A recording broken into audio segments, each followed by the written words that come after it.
Thank you for tuning in to the best parenting show on the internet, Post Daily Dose. It's the Post.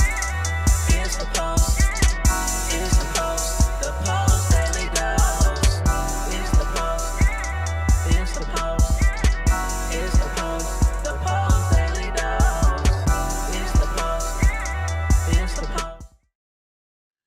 Hey, good evening, Facebook family. Welcome to another episode of Post Daily Dose with me, your trusted parenting advisor, faithful guide, and servant on the healing journey. What's my name? Big Papa Brian+Post.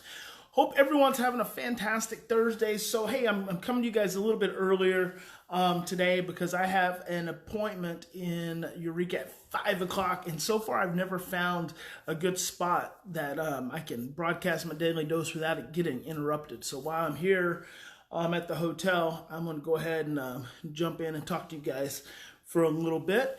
So I thought today I'll talk about mental illness, violence, bullying, and the Joker. So I don't know if you've seen the movie lately, and it was in the USA Today. Anytime I travel, I love looking at the USA Today. I call it the Inquirer for business travelers because it's kind of junk, but it's kind of entertaining.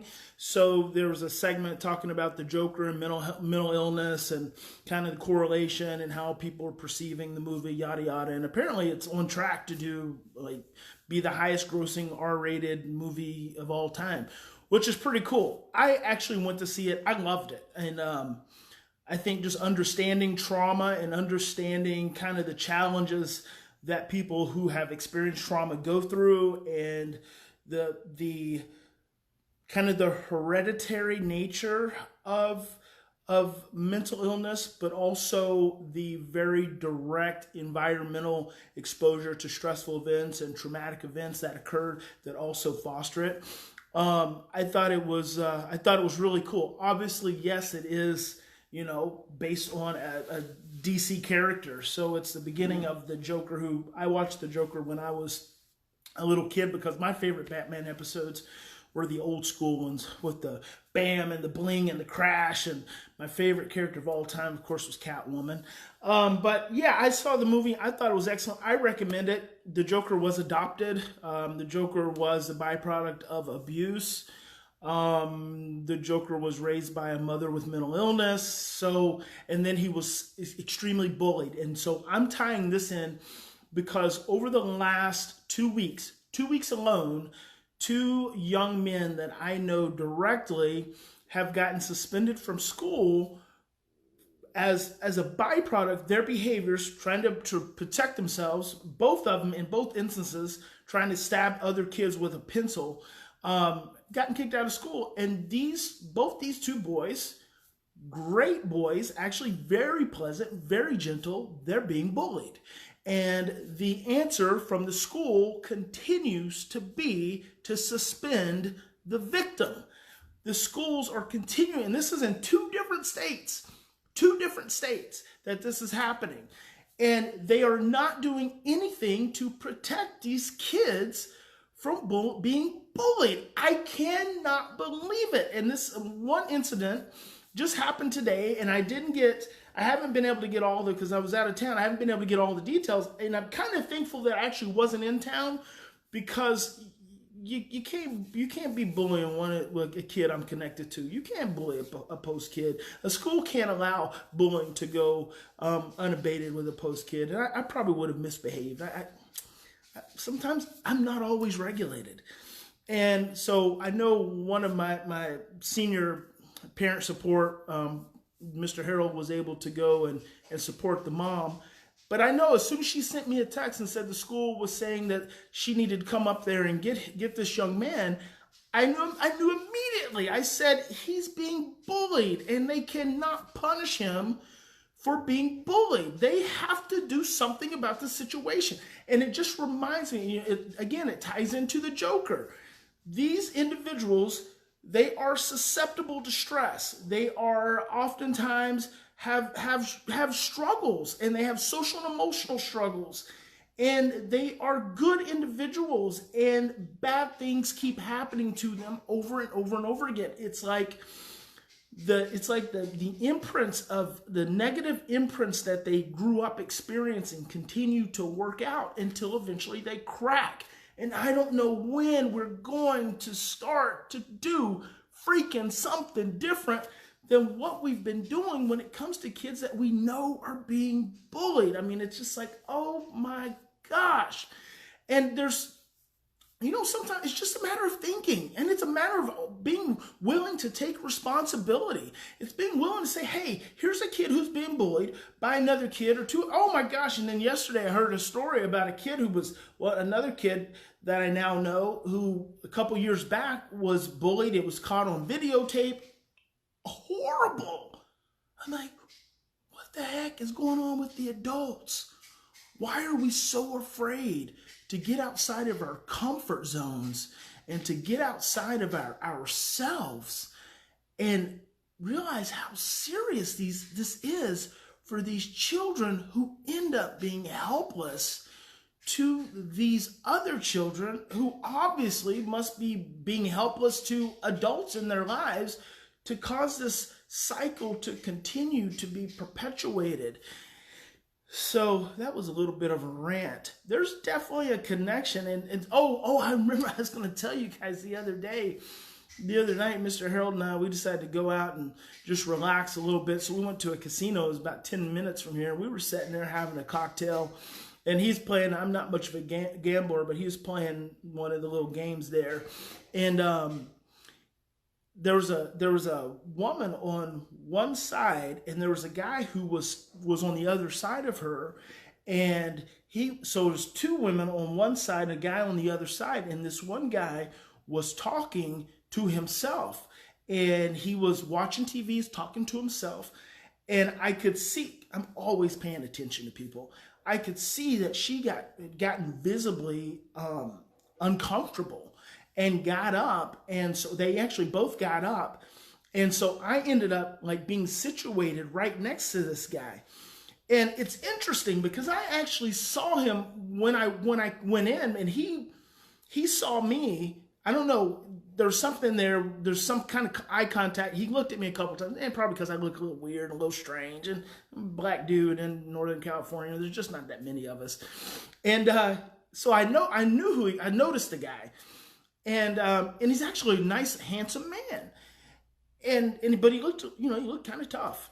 And so once they got up and left, he was like on my other side of me, and he said something to me, and I just started talking to him. And as I'm talking to him, it becomes so obvious that this guy is on the autism spectrum. Like he's just not, his social and emotional skills are not intact. And we just start talking, and he's telling me funny stories, and he's commenting on the games. And I feel compassion, and I'm just really, all of a sudden it's becoming obvious what's been going on with this guy. And then the security guards are coming around, and I'm like, what the hell? The security guards are coming around. It makes me uncomfortable. When people start to you just kind of hover around and there's nothing going on.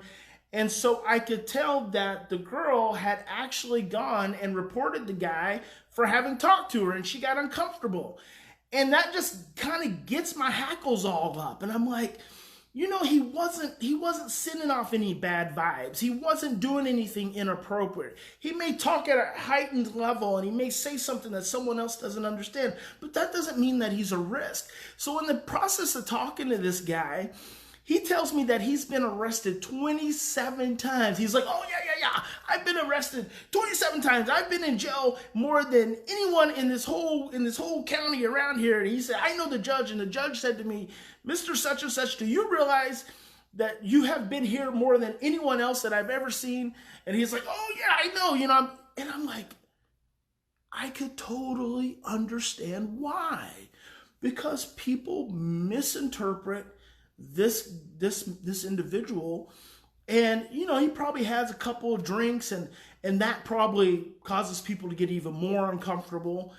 And I'm sure if you have a couple security guards who eventually start disrespecting you or making you feel threatened, that he could be prone to violence. And it was just so clear, and it was so unfortunate, so sad. I ended up inviting him to have dinner with us. He was so funny. He looked at the menu and he said he wanted the salad bar, and I was like, cool, get the salad bar, dude. So he went and got the salad bar, and he told Harold, he said, hey, if you want me to fix you a salad, I can. I've got unlimited salad bar. And that's what he had, his big salad and his cup of soup. And he was really sweet, and he told me his name. And I said, that's a really unique name. And he said, it means loyalty. And I thought that's so cool, because I could see a guy like this being your most loyal friend if he felt safe. And on the other side of that, I could see this guy perhaps being very violent if he didn't feel safe. And I just want to encourage you guys, if you know someone who is sensitive to stress, and that's kind of the way I look at people with mental illness. They are sensitive to stress. They've obviously experienced trauma. Just realize that the sensitivity can cause their perceptions of threat to be heightened. But that doesn't mean that they are violent. That just means sometimes you have to approach them in a more sensitive way, in a more loving way, because they want to be accepted and they want to talk to someone just like everyone else does. And so, I think the beauty of the Joker movie is that it brings mental health to the forefront, and it brings mental health and the potential to violence to the forefront. But the reality is that any of us, if under enough stress, have within us the capacity to have a break in our mental health that could cause us to be violent. There's not any of us that is absent those genes and absent those potential experiences. So Jan says, any idea how to handle a man with ADHD diagnosed as an adult, 35, but acts like a teenage Superman? Everything goes wrong in a big adult problems, but not fully responsible, and thinks he is above and beyond the rules of life. Never changed, had rules to follow as a child, but soon. So it's so hard to help him cope, and he won't listen anyway. So Jan says he's 35, he's like a teenage Superman, and he won't listen anyway. And what do you do about that? How do you connect with him? Relationships, how you, thanks Jen, relationships, how you connect with him, Jan.